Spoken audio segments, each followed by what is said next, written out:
This is called The Man Who Forgot Ray Bradbury. Hopefully I can read it properly without failing on the words.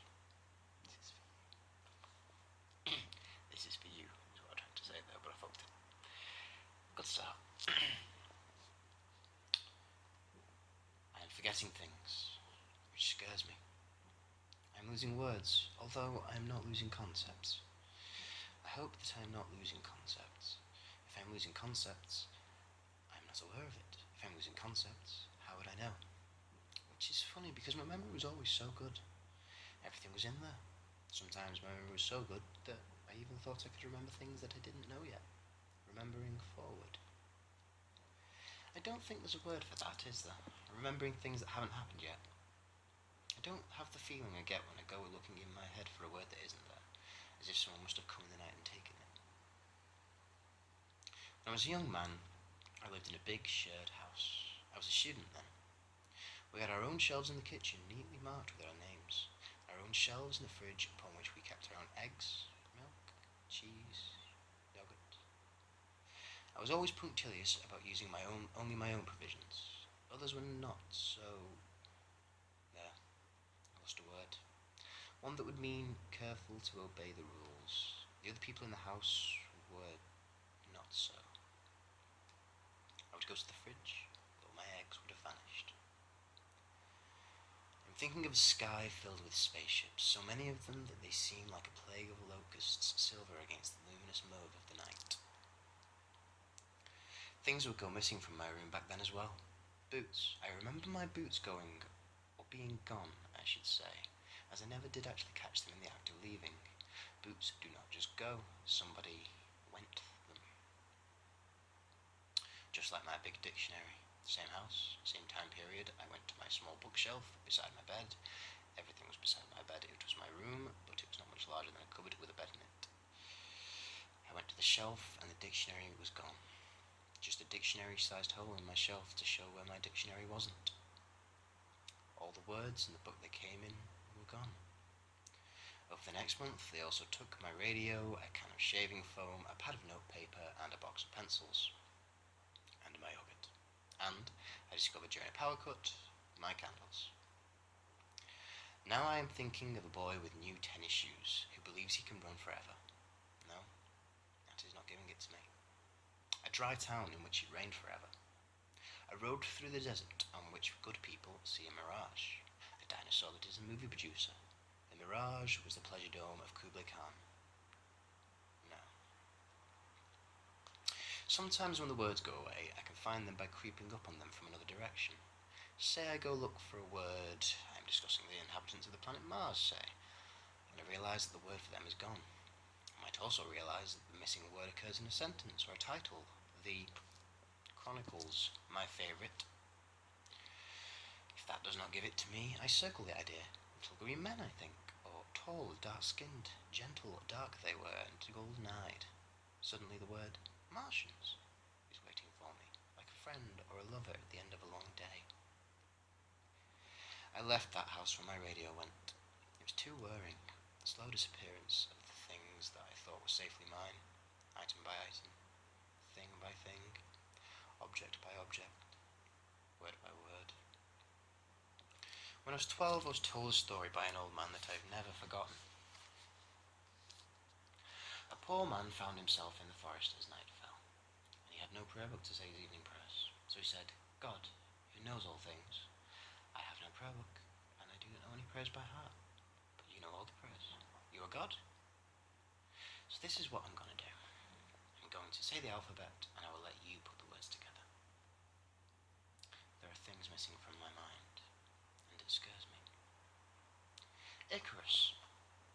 It's not as if I've forgotten all names. I remember Icarus. He flew too close to the sun. In the stories, though, it's worth it. Always worth it to have tried, even if you fall like a meteor forever. Better to have flamed in the darkness, to have inspired others, to have lived, than to have sat in the darkness, cursing the people who borrowed, who did not return your candle. I have lost people, though. It's strange when it happens. I don't actually lose them.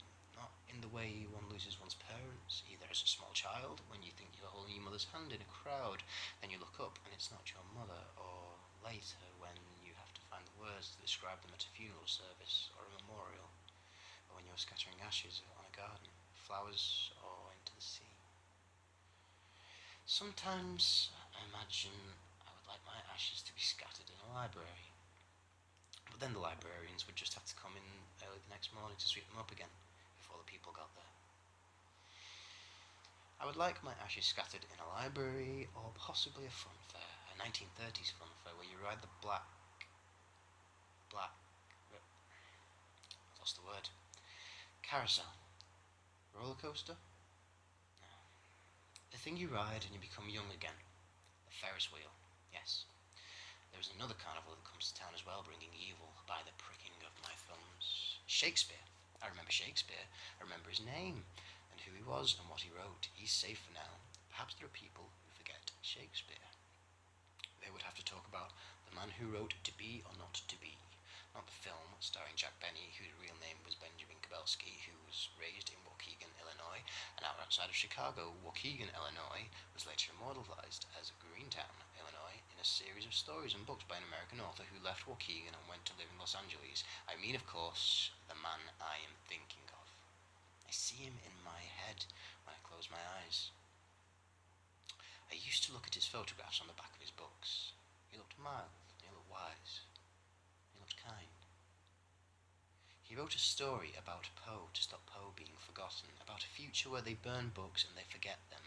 In the story we are on Mars, although we might as well be in Waukegan or Los Angeles, as critics, as those people who would repress or forget books, as those who would take the words, all the words, dictionaries and radios full of words, as those people who walked through a house and murdered one by orangutan, by pick and pit and pendulum, for the love of God, Montressor. Poe. I know Poe, and Montressor, and Benjamin Kubelski, and his wife Sadie Marks, who was no relation to the Marx brothers, and who performed as Mary Livingston. All these names in my head. I was 12. I had read the books, I had seen the film, and the burning point of paper was the moment when I knew that I would have to remember this, because people would have to remember books if other people burn them or forget them. We will commit them to memory. We will become them. We will become authors. We will become their books. I'm sorry, I lost something there. Like a path I was walking that dead-ended. Now I'm alone and lost in the forest. I am here, and I do not know where here is anymore. You must learn a Shakespeare play. I will think of you as Titus Andronicus. Or you, whoever you are, you could learn an Agatha Christie novel. You could be Murder on the Orient Express. Someone else can learn the poems of John Wilmot, Earl of Rochester. And you, whoever you are reading this, you can learn a Dickens book. And when I want to know what happened to Barnaby Rudge, I will come to you. You can tell me.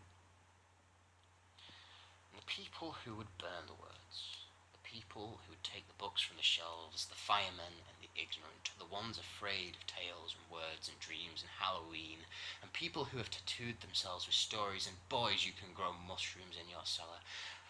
And as long as your words, which are people, which are days, which are my life, as long as your words survive, then you lived and you mattered and you changed the world, and I cannot remember your name.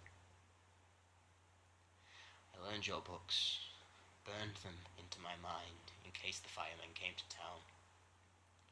But who you are is gone. I wait for it to return to me just as I waited for my dictionary, or for my radio, or for my boots, with just as meagre a result. All I have left is the place in my mind where you used to be, and I'm not so certain about even that. I was talking to a friend and I said, "Are these stories familiar to you?" I told him all the words I knew, the ones about the monsters coming home to the house with the human child in it, the ones about the lightning salesman and the wicked carnival that followed him, and the Martians and the fallen glass cities and their perfect canals. I told him all the words. He said he hadn't heard of them. They didn't exist.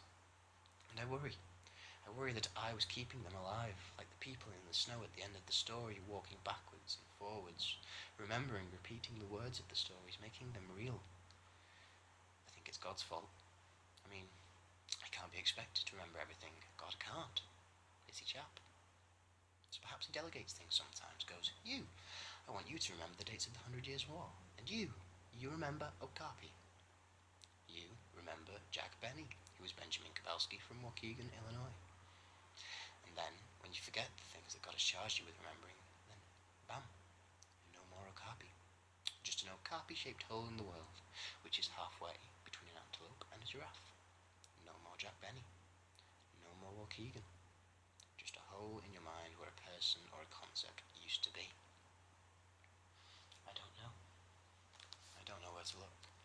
Have I lost an author just as I once lost a dictionary? Or worse, did God give me this one small task, and now I have failed him because I have forgotten him?